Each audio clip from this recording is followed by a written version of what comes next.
Karibu tena. Hii ni tafakari ya mwisho kwa mwaka 2025. Jumatano ya tafakari yenye upendo ulioonesha katika shughuli zako za kila siku.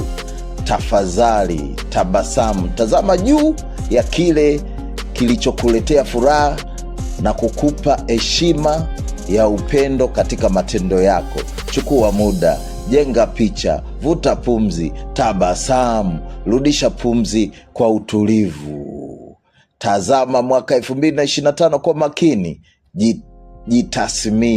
Tathmini matendo yako yote uliofanya mwaka huo 2025, na jibu lake unalo wewe. Mwaka 2026 ninabadilika zaidi ya hapo. Karibu tena, karibu sana. Bye bye mwaka 2025 na karibu 2026.